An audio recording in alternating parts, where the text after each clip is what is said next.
পানিহাটি আগ্নেয়াস্ত্রকাণ্ডে গ্রেপ্তার নাইম আলী, নির্মল ঘোষ, মদন মিত্র ঘনিষ্ঠ। ব্যারাকপুরে বললেন অর্জুন সিং। নিশিদিন হসপিটাল, অর্থ সব নয়, পরিষেবাই আসল কথা। ঠিকানা রবীন্দ্রপল্লী, কল্যাণী হাইরোড, ওয়ার্ল্ডস মোড়ের নিকটে। যোগাযোগ 8617781276। পানিহাটি পৌরসভা 7 নম্বর ওয়ার্ডে আগ্নেয়াস্ত্রকাণ্ডে গ্রেপ্তার নাইম আলী আজ থেকে নয়, বাম আমল থেকে আগ্নেয়াস্ত্রের ব্যবসা করছে। আগে সিপিআইএম নেতাদের ঘনিষ্ঠ ছিলেন নাইম আলী। বর্তমান সময়ে তিনি পানিহাটির বিধায়ক তথা রাজ্য বিধানসভার মুখ্য সচেতক নির্মল ঘোষ এবং কামারহাটি বিধানসভার বিধায়ক তথা প্রাক্তন মন্ত্রী মদন মিত্রের ঘনিষ্ঠ বলে দাবি করলেন ব্যারাকপুর লোকসভা কেন্দ্রের প্রাক্তন সাংসদ তথা বিজেপি নেতা অর্জুন সিং। এর পাশাপাশি তিনি দাবি করেন, পুলিশ প্রশাসন অস্ত্রের কারবারের কথা খুব ভালো করেই জানে, কিন্তু তারা কোনোদিন গ্রেপ্তার করেনি। বড় এজেন্সি থেকে বিষয়টি জানানোয় পুলিশ গ্রেপ্তার করতে বাধ্য হয়েছে বলেও দাবি করেন তিনি।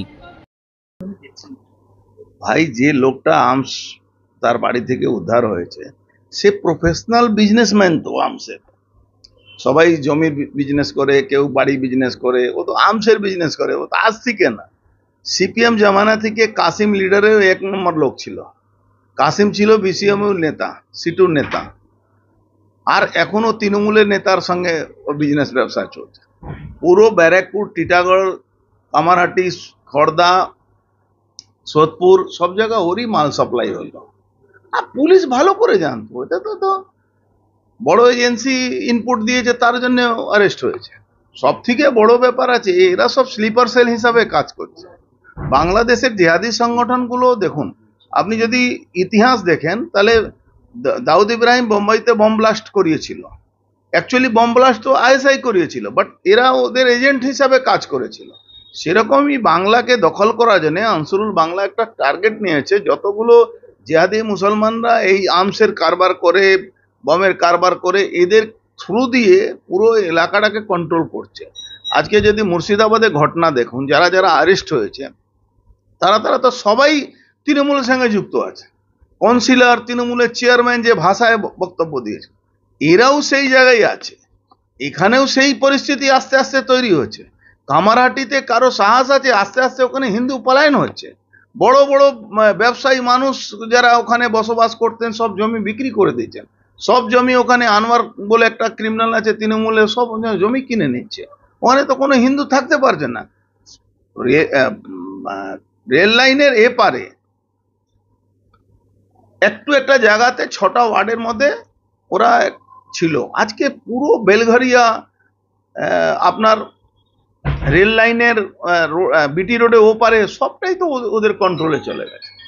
যে জায়গায় চলে যাচ্ছে বেলঘরিয়া, বারানগর, এইসব জায়গাটাকে পুরোপুরি ওদের হাতে তুলে দেওয়া হচ্ছে, ক্রিমিনালদের হাতে। ভাই, কাউন্সিলরকে কেন অত ছোট জায়গা ওর ঘনিষ্ঠতা আছে? অনেক বড় জায়গায় ঘনিষ্ঠতা আছে। একটু তদন্ততে যদি করো তোমরা তাহলে পাবে। কাউন্সিলর তো চুনোপুটি আছে, ও বড় জায়গা। নান্টু বাবুর সঙ্গে ও আগে পিছে ঘুরে বেড়াবার, মদন বাবু, নান্টু বাবু এদের বন্ধু বান্ধব মধ্যে পড়ে। ও তো বয়স্ক মানুষ, ওর বয়স হয়েছে, যথেষ্ট বয়স আছে ওর, কিন্তু ও ব্যবসায় ছাড়ে না। এখন বাদ বাকি ওর সাঙ্গ পাঙ্গরা সব করছে। ভাই, এখানে সব বিনা পুলিশকে না জেনে ব্যারাকপুর স্টেশনে একটা পাকিটমারি হতে পারে? আমাকে বলো তো। ব্যারাকপুরে স্টেশনে একটা পাকিটমার করতে গেলে তাকে থানাকে ম্যানেজ করে করতে হয়, নাহলে সেটাও করতে পারবে না। তো তুমি এত বড় আর্মস ডিলার আছে, সে জানে না? পুলিশ জানে না? কি বলছো তুমি? তো মনে হচ্ছে এই পশ্চিমবাংলা তুমি আসলে। আবার ভুল করছো। কিছু কিছু সময় বাধ্যতাটা থাকে। ইনপুট পেয়েছে, এজেন্সি ইনপুট দিচ্ছে, ওরা বাধ্য হয়ে ধরতে যাচ্ছে।